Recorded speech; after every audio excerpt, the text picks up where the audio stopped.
Hello guys, இன்னைக்கு வீடியோவில் round shape கேக்கை எப்படி நம்ம ஹார்ட் ஷேப் கேக்காக மாற்ற போகிறோம் அப்படின்றது தான் பார்க்க போகிறோம். ஸோ இதுக்கு ஃபர்ஸ்ட் நம்ம பேசிக் ஸ்பாஞ்ச் கேக் எப்படி செய்யணும்னு சொல்லிட்டு ஆல்ரெடி நம்ம சேனலில் வீடியோ போஸ்ட் பண்ணியிருக்கோம். பார்க்காதவங்க மறக்காமல் செக் பண்ணி பாருங்கள்.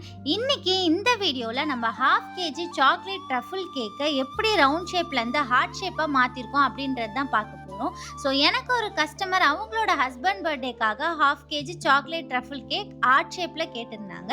ஸோ அந்த வீடியோ தான் நம்ம இன்னைக்கு பார்க்க போறோம்.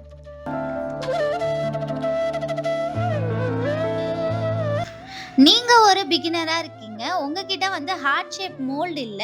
ஸோ ரவுண்ட் கேக்கை எப்படி ஹார்ட் ஷேப் கேக்கா கட் பண்றது தெரியாம நீங்க ஆர்டர்ஸ் எடுக்காம மட்டும் இருந்துடாதீங்க. ஸோ நானுமே இதுதான் first time heart shape cake ரவுண்ட்ல இருந்து கன்வெர்ட் பண்ணியிருக்கேன். இனிஷியல் ஸ்டேஜ்ல நம்மளுக்கு கொஞ்சம் பயமா தான் இருக்கும், இது கரெக்டா வருமா வராதா அப்படின்னு சொல்லிட்டு. பட் எந்த ஒரு விஷயமே நம்ம ட்ரை பண்ணி பார்த்தாதான் தெரியும் அதுல என்ன குறை இருக்கு, என்ன நிறை இருக்கு அப்படின்னு சொல்லிட்டு. கஸ்டமர் நம்ம கிட்ட செமி சாக்லேட் ட்ரஃபிள் கேக் தான் கேட்டிருந்தாங்க. செமி சாக்லேட் ட்ரஃபிள் கேக் யாராவது கேள்விப்பட்டிருக்கீங்களான்னு எனக்கு தெரியல.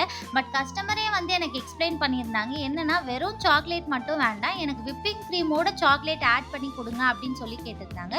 ஸோ அவங்க கேட்ட மாதிரியே சாக்லேட் ட்ரஃபிளும் ரெடி பண்ணிட்டு விப்பிங் க்ரீமில் கொஞ்சமாக அந்த சாக்லேட்டும் போட்டு பீட் பண்ணி எடுத்தாச்சு. அதுக்கு மேலே டார்க் சாக்லேட்டும் நம்ம கிரேட் பண்ணி ஆட் பண்ணியாச்சு. ஸோ இதே மாதிரி 3 லேயருக்கும் நம்ம ஆட் பண்ணி க்ரம் கோட் போட்டு நீட்டாக எடுத்தாச்சு. இதுக்கப்புறமா இந்த க்ரம் கோட் முடித்த கேக்கை நல்லா ஃப்ரீஸ் பண்ணி எடுத்துக்கணும். ஸோ தட் நம்ம கட் பண்ணுறப்போ எந்த ஒரு க்ரம்ஸும் வெளியில் வராமல் இருக்கிறதுக்காக ஃப்ரிட்ஜில் வச்சு நல்லா செட் பண்ணி எடுத்துக்கலாம். நிறைய பேர் க்ரம் கோட்டிங் போடாம டைரக்டா மெயின் கோட்டிங் போடுறதுனால வர டிராபேக்ஸ் என்னென்னு சொல்லி பார்க்கலாம். ஃபர்ஸ்ட் டிராபேக் என்னன்னு பார்த்தீங்கன்னா, நம்ம டைரக்டா மெயின் கோட்டிங் போட்டோம்னா உள்ள இருக்கிற கேக்கோட க்ரம்ஸ் எல்லாமே வெளியில தெரிய ஆரம்பிச்சிடும். ஸோ அது வெளியில தெரியுது அப்படின்றதுக்காக நம்ம நிறைய க்ரீம் யூஸ் பண்ற மாதிரி வந்துடும். அதனால க்ரம் கோட் போட்டு ஃப்ரிட்ஜில் செட் பண்ணிட்டு அதுக்கப்புறம் மெயின் கோட் கொடுத்தோம்னா கேக்கோட ஃபினிஷிங்கும் நல்லா இருக்கும். இப்போ நம்ம ஃப்ரிட்ஜில் செட் பண்ண கேக் எடுத்து வெளியில் வச்சுட்டு சென்டர் போர்ஷனில் ஒரு மார்க் மாதிரி மார்க் பண்ணியாச்சு.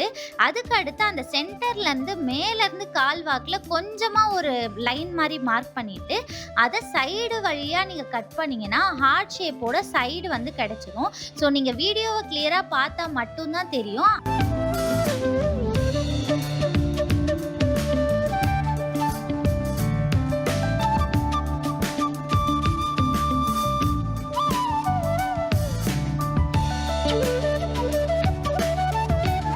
நான் இனிஷியல் ஸ்டேஜில் என்னடா இது இவ்வளோ காம்ப்ளிகேட்டடாக இருக்குது, எனக்கு ஒன்றுமே புரியலையே அப்படின்னு தான் நினச்சேன் நான் வீடியோ பார்க்குறப்ப. பட் ஆனால் இது நான் ஃபர்ஸ்ட் டைம் செஞ்ச ஹார்ட் ஷேப் கேக்குன்னு சொன்னால் யாராவது நம்புவீங்களான்னு எனக்கு தெரியல, பிகாஸ் என்னாலே நம்ப முடியல.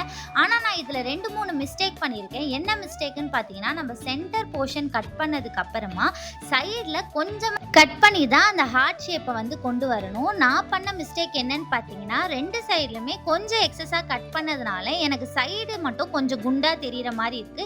ஸோ இந்த மிஸ்டேக்கை யாரும் பண்ணிடாதீங்க.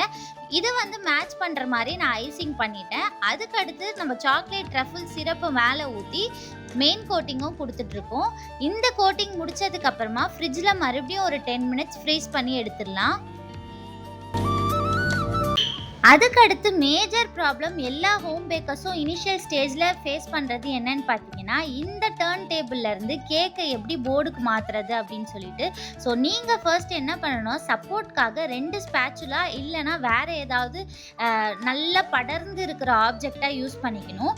அதை யூஸ் பண்ணி 2 கையிலையுமே பேலன்ஸ் பண்ணிவிட்டு இந்த மாதிரி கேக் போர்டில் ட்ரான்ஸ்ஃபர் பண்ணிங்கன்னா நீட்டாக கேக் டேமேஜ் ஆகாமல் கிடைச்சிடும். இதுக்கடுத்து நான் கேக்கை நல்லா செட் பண்ணி எடுத்ததுக்கப்புறமா ஃபைனல் டிசைன் போட ஆரம்பிச்சிட்டேன். கஸ்டமர் என்கிட்ட பர்டிகுலராக இந்த டிசைன் தான் வேணும், அந்த டிசைன் தான் வேணும்னு சொல்லிட்டு எதுவுமே சொல்லலை. ஸோ நமக்கு எந்த டிசைன் தோணுதோ அந்த டிசைன் போட்டுடலாம் அப்படின்னு சொல்லிட்டு ஒரு சின்ன ரோஸ் நாசில் வச்சுட்டு அழகாக 1 சைட் ஃபுல்லாக விப்பிங் க்ரீம்லேயே கம்ப்ளீட் பண்ணி முடிச்சிட்டேன். அதுக்கடுத்து பார்டரில் பைப்பிங் பேக்கில் க்ரீம் போட்டு இதே மாதிரி ஃபுல்லாக கேக்கை ஃபினிஷ் பண்ணி எடுத்துட்டோம். ஸோ கஸ்டமர் எந்த டிசைனுமே கொடுக்கல அப்படின்றதுக்காக நம்ம ஏதோ தானோன்னு ஏதாவது ஒரு டிசைனை போட்டுருவோம் அப்படின்னு சொல்லி போடாமல் இந்த கேக்கு இந்த டெக்ஸ்சருக்கு இதுக்கு என்ன நம்மளுக்கு டிசைன் போட்டால் செட் ஆகும் அப்படின்றதை யோசிச்சு போட்டோம்னா கேக்கோட அவுட்புட் ரொம்பவே நல்லா இருக்கும். இந்த கேக் ஃபுல்லாவே எனக்கு ஒரு நியூ எக்ஸ்பீரியன்ஸ் தான். பிகாஸ் நானுமே ஃபர்ஸ்ட் டைம் இப்ப தான் ஹார்ட் ஷேப் கேக்க வந்து ரவுண்ட் டின்லேருந்து கன்வெர்ட் பண்ணி பண்றேன். அது இல்லாம இந்த டிசைன்ஸ் எல்லாமே நானா போட்டது மட்டும் தான். ஸோ எனக்கு என்ன தோணுது, நான் என்னென்ன டிஃபிகல்டீஸ் எல்லாமே ஃபேஸ் பண்ணேன் அப்படின்றது மட்டும் தான் நான் இந்த வீடியோல ஷேர் பண்ணியிருக்கேன். ஹோப் உங்க எல்லாருக்குமே இந்த டிப்ஸ் எல்லாமே யூஸ் ஆகும்னு சொல்லி நம்புறேன். கஸ்டமர் வந்து 2 நேம் மட்டும் கேட்டிருந்தாங்க. மேலே வந்து மாமான்னு போட்டு blue colour and black colour heart போட்டு வேணும்னு சொல்லி கேட்டிருந்தாங்க. ஸோ அவங்க கேட்ட மாதிரியே அழகாக எழுதியும் நம்ம வந்து கஸ்டமருக்கு சேஃபாக டெலிவரி பண்ணிட்டோம். இந்த கேக்கோட ப்ரைஸ் நான் எவ்வளோ சேல் பண்ணேன்னு பார்த்தீங்கன்னா ₹600 இன்க்ளூடிங் டெலிவரியோட சேல் பண்ணியிருந்தேன். ஸோ எதனால் ₹600 அப்படின்னு சொல்லி நீங்கள் எல்லாருமே யோசிப்பீங்க. கஸ்டமரோட லொக்கேஷன் நம்மளோட லொக்கேஷன்லேருந்து 30 கிலோமீட்டர்ஸ் தூரத்தில் இருந்தது. ஸோ அந்த டெலிவரி சார்ஜையும் நான் சேர்த்து தான் ₹600 சார்ஜ் பண்ணியிருந்தேன். ஃபைனலி இந்த கேக்கோட அவுட்புட் இந்த மாதிரி தான் இருந்துச்சு. ஸோ இந்த வீடியோ உங்களுக்கு பிடிச்சிருந்துச்சுன்னா மறக்காமல் லைக் பண்ணுங்கள், ஷேர் பண்ணுங்கள், கமெண்ட் பண்ணுங்கள், மறக்காமல் சப்ஸ்கிரைபும் பண்ணிக்கோங்க. இது மாதிரி உங்களுக்கு நிறைய டிப்ஸ் அண்ட் ட்ரிக்ஸ் வேணும்னா நம்ம சேனலை ஃபாலோவும் பண்ணிக்கோங்க. இதே மாதிரி நிறைய வீடியோஸ் நம்ம டெய்லி போஸ்ட் பண்ணிகிட்டே இருக்கோம். உங்களுக்கு ஏதாவது டிப்ஸ் அண்ட் ட்ரிக்ஸ் தெரிஞ்சால் என் கூடயும் ஷேர் பண்ணிக்கோங்க. பாய்.